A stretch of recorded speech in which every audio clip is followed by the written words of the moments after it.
안녕하세요. 대박중국 프리미엄 문상아입니다. 오늘도 샤프슈터 박문환 이사와 함께합니다.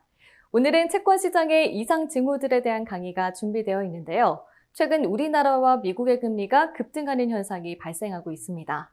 미국의 경우 국채금리가 4%를 넘나드는 등 실리콘밸리 은행 사태급의 인상을 보였는데요. 금리는 오르는 반면 달러는 오히려 하락하며 이상 징후를 보였습니다.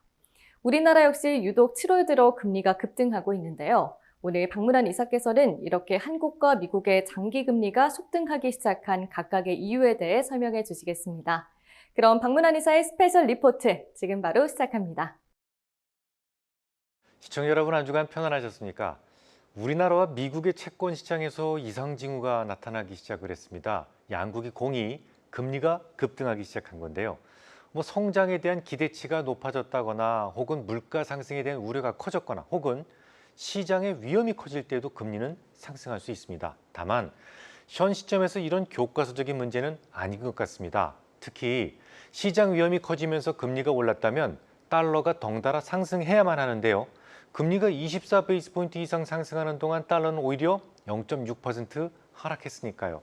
우리나라도 마찬가지입니다. 유독 7월 들어서 금리가 속등하기 시작했는데요. 오늘은 한국과 미국의 장기 금리가 속등하기 시작한 각각의 이유에 대해서 설명드리도록 하겠습니다. 먼저 미국부터 가보죠. 7월부터 미국의 국채 금리가 또다시 급등하기 시작을 했어요. 물론 수요일 새벽에는 또다시 4% 아래로 내려가긴 했습니다만 최근 들어서 4%를 자주 넘나들고 있습니다. SVB 사태가 발생하기 직전에 기록했던 금리가 4.056%였던 점을 감안한다면 아주 높은 수준이에요. SVB 사태라면 뭡니까? 미 국채 시장에 대한 강한 수급적 이슈를 만들던 시기였어요. 각각의 지방은행들이 뱅크런에 대응하기 위해서 이른바 매도 가능 증권 계정에 보유하고 있던 미 국채를 대량으로 매도하면서 채권 가격이 급락하고 금리는 반대로 급등을 했던 시기였으니까요. 그런데 지금 그 당시 수준까지 장기 금리가 폭등했다라는 겁니다. 거의 비슷한 수준으로. 그러니까 장기 금리가 높아지니까 시장에서는 또 걱정거리가 생기기 시작을 했는데요. 앞서 말씀드렸던 SVB 사태 같은 것이 또다시 재발할 수도 있다라는 걱정이죠. 이 금리하고 채권 가격은 반비례합니다. 금리가 오르면 채권 가격은 반대로 하락하죠. 나름 안전자산이라고 생각을 해서 현금성 유동자산에 이 미국채를 잔뜩 담아두었던 이 은행들이 금리가 오르면서 보유하고 있던 채권의 가치가 폭락하게 되고 결국 지방은행의 연쇄 부도 사태를 만들었던 것이 SVB 사태였습니다. 그런데 금리가 이미 SVB 사태만큼까지 상승했다면 똑같은 위기가 다시 생길 수도 있다는 말이 되니까요. 하지만 그건 기우라는 생각입니다. 지난 3월과 같은 위기는 다시 생기지 않을 가능성이 높습니다. 이미 미국의 연준이 거의 완벽에 가까운 안전장치를 만들어 두었기 때문입니다. 기억들 나시죠? BTFP 말입니다. 그러니까 은행 기간 대출 프로그램이라는 창구를 설치했는데요. 은행들은 국채를 BTFP에 맡기고 금리가 오르기 전에 국채 가격으로 대출을 받을 수 있게 되었습니다. SVB 사태 근본 원인이 뭐예요? 그러니까 10,000원짜리 국채가 9,000원까지 하락하면서 자본 잠식에 빠지게 되었고 그로 인한 뱅크런이 문제를 만들었던 것이지 않습니까? 하지만 현재 가격이 빠져서 9,000원밖에 안 되는 것을 담보가치로 10,000원을 해주겠다는 거예요. 10,000원을 대출받을 수 있으니까 위기는 원천 봉쇄된 겁니다. 저는 당시에 BTFP가 발표되자마자 사실상 미국의 은행 위기는 종결되었습니다라고 선언한 바 있었죠. 지금도 BTFP는 가동 중에 있기 때문에 뱅크런만 일어나지 않는다면 은행들에게 닥칠 유동성 위험은 없습니다. 실제로 은행권들의 CDS 프리미엄은 매우 고요한 편이에요.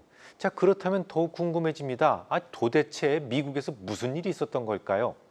갑자기 10년물이 이렇게까지 급하게 상승하는 이유가 뭘까요?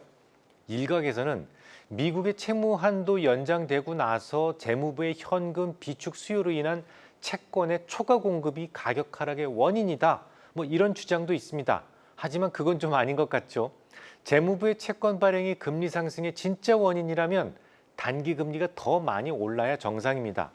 하지만 지금은 장기채 금리가 더 빠른 속도로 상승하고 있기 때문에 적어도 재무부의 채권 발행이 직접적인 원인은 아닌 것 같습니다. 저는 그보다는 물가가 예상했던 것보다 천천히 하락할 것 같다는 생각이 시중에 많아지기 시작했기 때문이라고 생각합니다. 이유는 중국 위주의 공급망이 좀 더 다변화되는 변화가 시작되었기 때문이죠.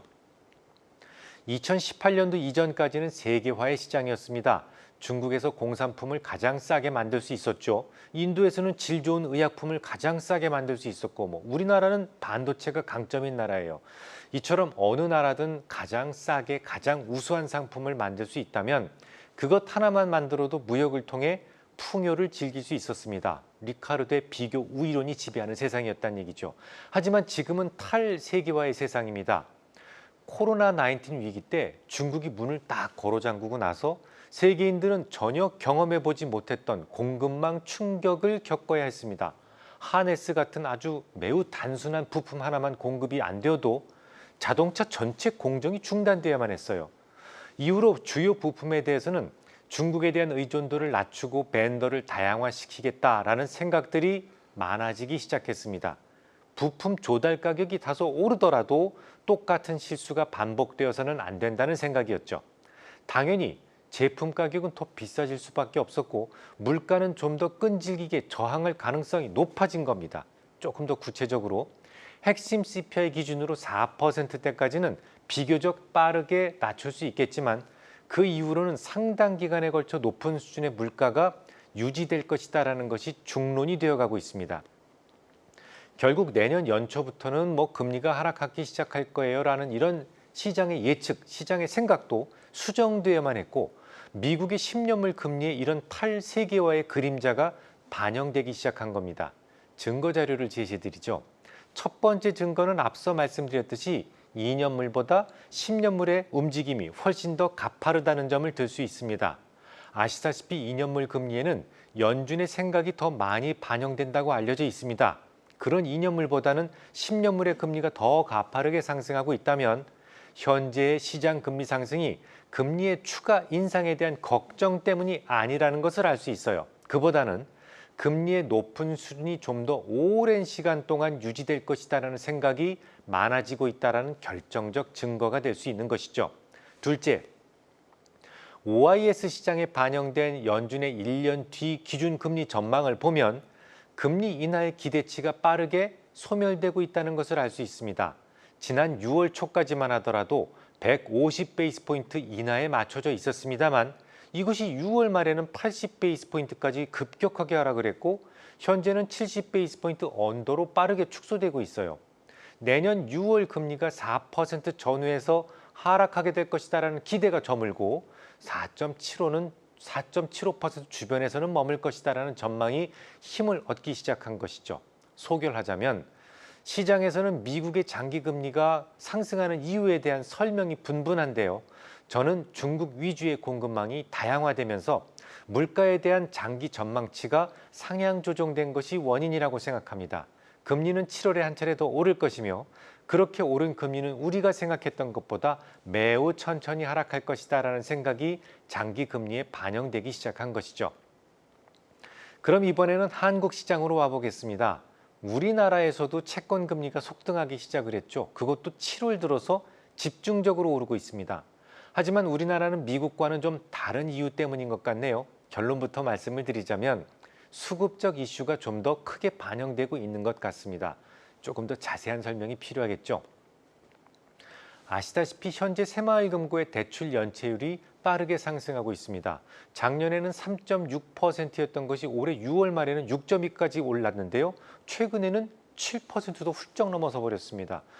일부 새마을금고에서 PF 대출 부실로 인한 합병 절차가 시작되기도 했었죠. 그러다 보니 새마을금고 전반의 건전성에 대한 의구심이 빠르게 부각되기 시작한 겁니다. 이는 지난 주말까지 우리나라의 증시만 유별나게 약세를 보이고 있던 이유이기도 합니다. 새마을금고의 연체율이 급증하기 시작했던 이유는 PF 대출 때문이에요. PF라고 하는 것은 프로젝트 파이낸싱의 약자인데요. 원칙적으로 모든 대출에는 담보가 있지 않습니까? 그런데 PF에는 담보가 없어요. 사업 계획만 보고 미래의 현금 흐름에 투자식으로 대출을 해주는 선진 금융 형태이니까요. 법적으로 구속력이 있는 담보물이 없다. 이거 뭘 의미할까요? 선진 금융기법에 능통한 전문가의 영역이라는 것이죠. 기대할 수 있는 수익과 그를 위해 감수해야만 하는 위험의 크기를 정확하게 배분하고 스스로 불필요한 위험에 빠지지 않도록 할 수 있는 매우 전문적인 관리가 필요한 투자라는 얘기입니다. 하지만 아쉽게도 새마을금고는 그런 전문성을 갖춘다는 것이 좀처럼 쉽지가 않습니다. 새마을금고는 행정안전부 소속이기 때문에 PF에 대한 대출 결정을 내릴 때 검증을 받을 만한 제재기관이 사실상 없기 때문에 그렇습니다. 자체적으로 외부 전문 인력의 도움을 받아서 검증을 받을 수 있겠습니다만 모든 절차상의 문제가 투명하다고 자신할 수 없어요. 물론 이들을 총괄하는 새마을금고 중앙회 회장이 있기는 합니다. 하지만 그마저도 사실상 유명무실하죠. 단위금고가 추천한 대의원이 있고 대의원에서 선거로 회장을 뽑는데요. 이렇게 해서 선출된 회장이 개별 단위 금고에 대해서 원칙에 따라 엄격하고 면밀히 감독하고 모든 투자를 관리한다는 게 가능하겠습니까? 그래서 만약 잘못하고 있는 게 하나 발견됐다고 치죠. 표를 얻어야 차기 회장이 될 수 있는데 단위금고를 제대로 징계나 할 수 있겠습니까? 그러니까 새마을금고는 애시당초 부실대출에 거의 무방비 상태로 노출될 수밖에 없는 구조였단 말이죠. 그런 와중에 새마을금고에서 뱅크런이 시작된 겁니다. 당연히 새마을금고는 요구불 예금의 인출에 대해서 대응하기 위해서 유동성의 추가 확보가 절실해졌고 이를 위해서 대규모로 매도 가능 증권 계정에 있던 국채를 매도하기 시작한 거예요. 어디서 많이 본 느낌이죠? 얼마 전, 그러니까 올해 3월입니다. 미국 SVB 사태와 아주 비슷한 양상으로 가고 있다는 말이죠. 종금은 7월에만 무려 4조 6천억 원 상당의 채권을 순매도했습니다. 채권은 만기까지 보유할 때는 손실이 이론적으로 없습니다. 하지만 중도에 매도할 때는 손실이 생길 수 있어요. 특히 지금처럼 금리가 올라 있는 상황에서는 당연히 채권의 중도 매도는 손실이 생깁니다. 그러면 만기까지 들고 가면 될 거 아니냐라고 질문하실 수 있는데요. 그러고 싶지만 이 뱅크런이 문제입니다. 고객이 지금 돈 달라고 요구를 하면 내줘야 되는데요. 돈이 없으니까 보유하고 있던 채권을 어쩔 수 없이 매각할 수밖에 없는 겁니다. 매각 즉시 채권 매각 차손이 발생하게 되죠. 이 금융업이라고 하는 것은 자산 대비 자본금이 매우 작기 때문에 약간의 손실로도 자본 잠식에 이를 수 있습니다. 자, 여기까지만 말씀을 드려도 대략의 답이 나오죠. 지금 우리네 국채 금리가 빠르게 치솟고 있는 이유 말입니다. 어쨌거나 현금성 자산이라고 하는 것도 결국 채권의 형태로 보유하고 있는 것들이 대부분입니다. 유동성 선 확보 차원에서 보유하고 있던 이른바 매도 가는 증권을 처분하고 있는 거예요. 그 과정에서 채권 가격이 폭락하고 금리는 상승하고 있는 것이죠.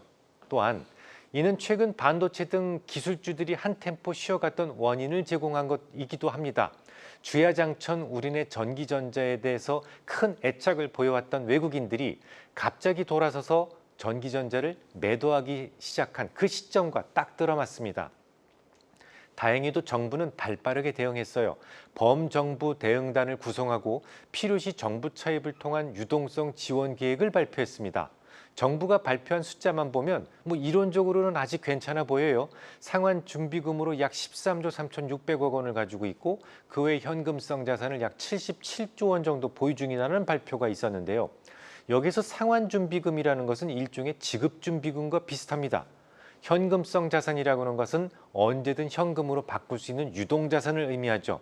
상당 부분 국채로 이루어져 있습니다. 뿐만 아니라 실질적 행동도 있었는데요. 국민, 신한, 하나, 우리, 농협 등 5대 은행과 산업은행, 기업은행 등은 지난 주말 이후 각각 새마을금고에 RP 매입 계약을 체결했습니다. 금융당국이 은행권에 새마을금고 단기 유동성 지원에 적극 협조해달라고 요청했기 때문이고요. 각 은행은 새마을금고가 보유한 국고채, 통화안전증권 등은 담보로 해서 RP를 매입하는 것을 계약을 맺어서 유동성을 지원하게 된 것이죠. 은행별 RP 매입 규모는 5천억에서 2조 원 정도에서 결정되었고요. 이를 통해서 약 6조 원, 6조 2천억 정도 됩니다. 6조 원 안팎의 유동성이 이 새마을금고에 지원될 수 있었습니다. 화요일부터였죠. 우리는 증시가 강세로 전환되기 시작한 결정적 이유가 됩니다. 정부의 조치로 인해서 이탈되었던 예적금이 재예치되는 등 새마을금고도 이제 안정을 되찾아가는 모습이고요. 하지만 말입니다. 아직은 완전히 안심하기에는 이릅니다. 여러분들도 SBB 사태에서 보셨잖아요. 멀쩡한 회사도 이 뱅크런이 문제인데 뱅크런이 진행되면서 문제를 발생시켰기 때문에 심리적인 안정이 더 중요합니다. 뱅크런이 발생하고 수신 업무가 마비되면 대출도 안 되기 때문에 어차피 죽은 목숨이나 다름이 없어요 라는 말씀은 지난 SBB 사태 때 자세히 설명드렸고요. 정부 차원의 많은 조치들이 있었고 어느 정도 안정되는 모습을 보이고 있지만 이 단지 유동성 보강 조치로 모든 위험을 지울 수 있을지는 함부로 단정하기 어렵습니다. 미국에서도 대형 은행들이 중소형 지방은행의 위기 때 거액의 예금을 예치하는 등 유동성 보강 조치를 했었지 않습니까? 하지만 며칠만 잠깐 좋아졌을 뿐 뱅크런이 재개되고 결국 피합병되는 수순을 겪어왔으니까요. 일단 시장이 긍정적으로 반응을 했습니다만 좀 더 신중하게 지켜보시는 것이 좋겠습니다. 만약 부족하다는 느낌이 조금이라도 들면 연준의 BTFP처럼 매우 과감한 정책이 추가로 필요해질 수도 있습니다. 물론 부실한 새마을금고를 무조건 모두 살리라 이런 주장은 아니에요. 중대한 과오가 있었다면 합병 등의 조치가 있어야 합니다. 문제는 커다란 잘못도 없이 함께 이 새마을금고 명찰을 달고 있다는 것 때문에 함께 위기에 빠진 새마을금고에 대한 보호 조치가 필요하다는 것이죠. 결론을 말씀드리겠습니다. 미국과 한국 양국의 장기금리가 7월 들어 속등 중에 있죠. 하지만 금리 상승의 원인은 각각 전혀 다릅니다. 미국은 핵심 물가가 쉽게 잡히지 않을 것 같다는 생각이 장기금리에 반영되기 시작한 것으로 보여요. 그래서 금리는 오르고 있지만 단기금리보다는 오히려 장기채 금리가 더 많이 오르고 있습니다. 달러도 안정적이고 딱히 안전자산 선호의 모습은 보이지 않기 때문에 비록 금리가 속등하고는 있지만 그다지 위험한 상황은 아니라고 생각됩니다. 하지만 우리나라의 금리 상승에는 수급적 이슈와 안전에 대한 선호 현상이 더 강하게 부각되고 있는 것으로 사료됩니다. 특히 지난해부터 지속되어 왔던 이 PF 문제가 또다시 문제인데요. 구조적으로 취약한 고리인 새마을금고의 연체율이 높아지고 있고 요구불 예금 인출에 대응하기 위해서 매도 가는 증권을 매각하는 과정에서 채권 금리가 속등했다는 생각입니다. 주초 정부의 유동성 보강 대책이 있었기 때문에 새마을금고에서 당분간 예금 인출이 거부되는 상황은 나오지 않을 것으로 보입니다. 하지만 만약 뱅크런이 다시 시작된다면 안전을 보장할 수 없기 때문에 정부 금융당국의 좀 더 과감하고 빠른 대책이 필요해질 수도 있습니다. 오늘 강의는 여기까지입니다. 오늘 방문한 이사께서는 한국과 미국의 장기 금리가 속등하는 이유에 대해 말씀해 주셨는데요. 먼저 미국의 경우 주로 장기채 금리가 오르고 있어 크게 위험한 상황은 아니라고 보셨고요. 중국 위주였던 공급망이 다변화하기 시작하면서 물가 장기 전망치가 상향 조정된 것을 주요 원인으로 꼽으셨습니다. 다음으로 한국의 경우 수급 이슈가 주 원인이라고 하셨는데요. 최근 프로젝트 파이낸싱이 문제가 되며 새마을금고에서 대출 연체율이 빠르게 상승했죠. 요구불 예금 인출 사태에 매도 가능 증권을 매각할 수밖에 없었는데요. 이 때문에 채권 금리가 상승한 것이라고 설명하셨습니다. 정부의 대책 덕에 유동성이 보강되기는 했지만 만약 뱅크런이 다시 시작된다면 금융당국의 과감한 대책이 필요할 수 있다고 당부하셨습니다. 더 많은 정보가 궁금하신 분들은 포털 사이트에 샤프슈터 방문한 또는 방문한 주식이라고 검색하시면 확인하실 수 있습니다. 오늘 강의가 여러분의 수익률에 날개를 달아드리길 바라면서 저희는 다음 이 시간에 더 유익한 내용으로 찾아뵙겠습니다. 시청해주신 여러분 고맙습니다.